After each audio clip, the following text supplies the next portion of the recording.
everyone. I'm the one who will discuss this topic, the aim and methods of special education.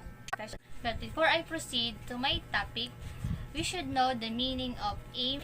Aim is to attempt or intend to reach as methods, a particular form of procedure for accomplishing or approaching something, especially a systematic. The previous discussion tackled about special education. So, what is special education? Special education is a instruction-based program that is specially designed to meet the special needs of the children with disability. So, who are the special people? Special people are those who need special education and related services. They include the child who has an intellectual disability, hearing impairment like deafness, speech or language impairment, visual impairment like blindness, serious emotional disturbance, and last, orthopedic impairment. Let's start the tackle of my discussion, the aim and methods of special education. The aim and special education with regards to pupils with disability or disorder includes the following.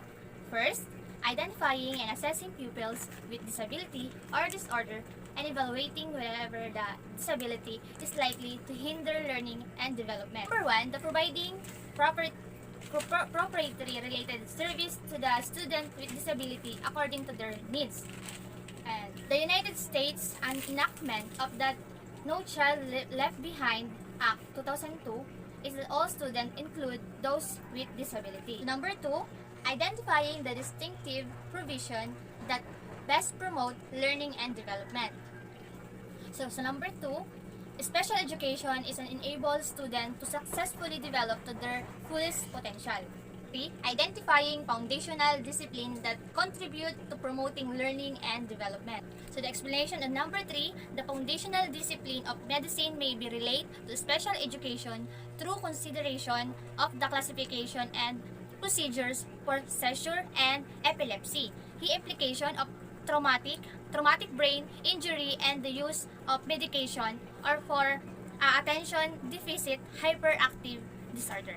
Number 4, ensuring that element of provision informed by this foundation promote learning and development. The explanation in number 4, attempt will be made to explain which elements appear successful, aiming to ensure that approach will work for other pupils with reading disability. Purpose of special education. Special education's aim to ensure that students with disability are provided with environment that allow them to be educated effectively. Disability that qualify for special educations include all types of physical, mental, and behavioral disability. Objectives of special education: to provide appropriate educational program, relate service to each child with a disability requiring special education from age 3 to 21 years old, to provide activities that foster social development and adjustment into the regular school and community activities. 6 strategies for teaching special education. Number 1, form small groups.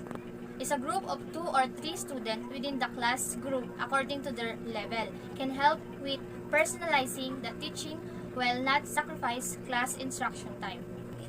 Number 2, classroom-centered. Classroom-centered are another effective way students can be grouped. Each centered would specialize in one area or level. The centered would be self-contained in terms of instruction and all lesson materials. Number 3, the blend and basic with more specialized instruction.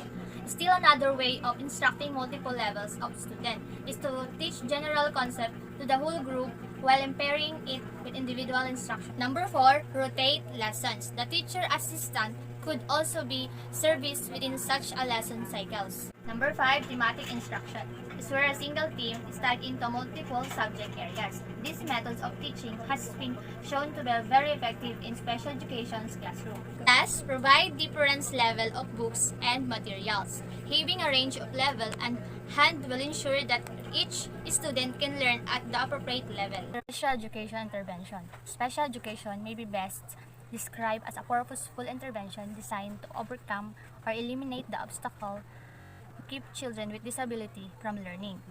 In other words, it is about providing children with disability with individualized plan of instruction to help them succeed. Three specific types of special education intervention. So first, preventive intervention. Preventive interventions are designed to prevent potential or existing problem from becoming a disability. Special education in this form seeks to either stop something from happening or reduce a condition that has been identified. Second, remedial intervention. Remedial intervention are designed to eliminate the effect of disabilities. They are generally used to teach children with disability skills that allow them to function successful and independently. They may be aimed at academic, social, personal, and vocational goals. So third, compensatory intervention. Compensatory interventions involve teaching special skills or using special device to improve functioning. Compensatory intervention may be best identified as teaching a child to perform a task or skills in spite of disabilities. It involves providing children with disabilities an access that non-disabled children do not need. Now, the Individual with Disability Education Act or IDEA. The Individual with Disability Education Act (IDEA) was first passed in 1975, originally called the Educations for All Handicapped Children Act.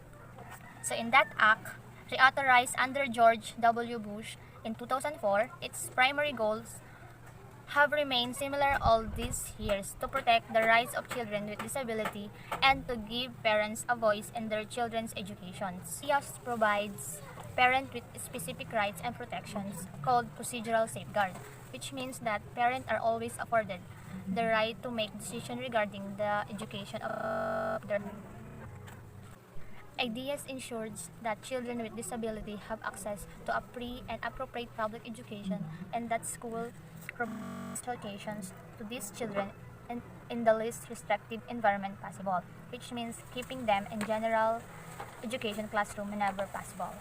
Individualized Educations Program or IEP is the cornerstone of special education. Each student with that qualify them for special accommodation has an individually tailored IEP.